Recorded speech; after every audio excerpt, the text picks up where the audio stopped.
Guys, laki guys.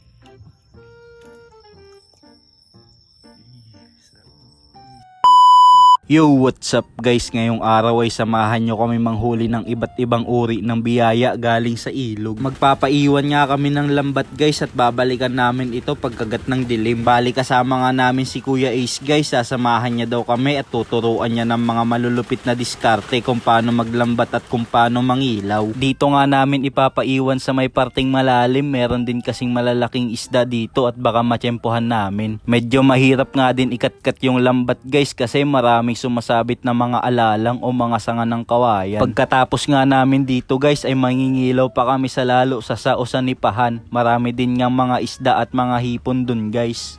3 hours later. Pagpunta nga namin ay may nahuli na agad si Kuya Dots na tilapia. Gantong panahon kasi ay marami talagang tilapia dito sa amin at meron ding mga malalaking paraw o sugpo. Dito talaga sa probinsya guys ay marami talagang mahuhuling libre basta matyaga at masipag ka lang. Medyo masakit nga din sa paa guys kasi marami din nakakatusok ng mga pinagputulan ng sasa. Pero sulit naman kasi nagado nga tilapia. Medyo mababaw nga lang din yung pinag-ilawan namin guys, bali sinundan lang namin yung daanan ng tubig. Nasa mga gilid nga lang ng mga sasay yung mga isda at hipon kaya madali na lang silang hulihin. At dito nga guys ay nakahuli din kami ng alimango, medyo maliit nga lang to pero pwede na. Shoutout nga pala kay Monsky Francisco Arangorin, Jan Larry Tuason Olivo. Maraming salamat po, napaka-solid nyo. At eto nga guys, halos sunod-sunod na yung nahuli namin. Bali si Kuya Dots nga pala yung nanguhuli at ako naman yung cameraman. Binigyan nga din kami ni Kuya Ace ng alimango guys kasi medyo marami na din siyang nahuli. After that, pagkatapos nun, tinignan na namin yung pinaiwan naming lambat kanina. Nakahuli nga din kami ng mga isdang tatabog at mga anglat. Tara guys, panoodin nyo muna ako magtanggal ng isda sa lambat. Medyo madami-dami din kasi yung mga isdang nahuli.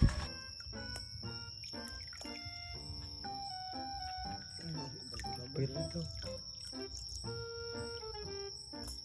Palo-palo.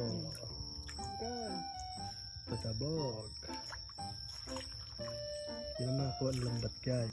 Wala atang harang na anglat. Bali ito tayo.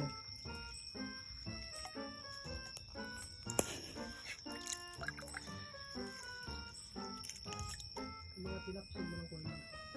Haba ng tilapsik mo yun.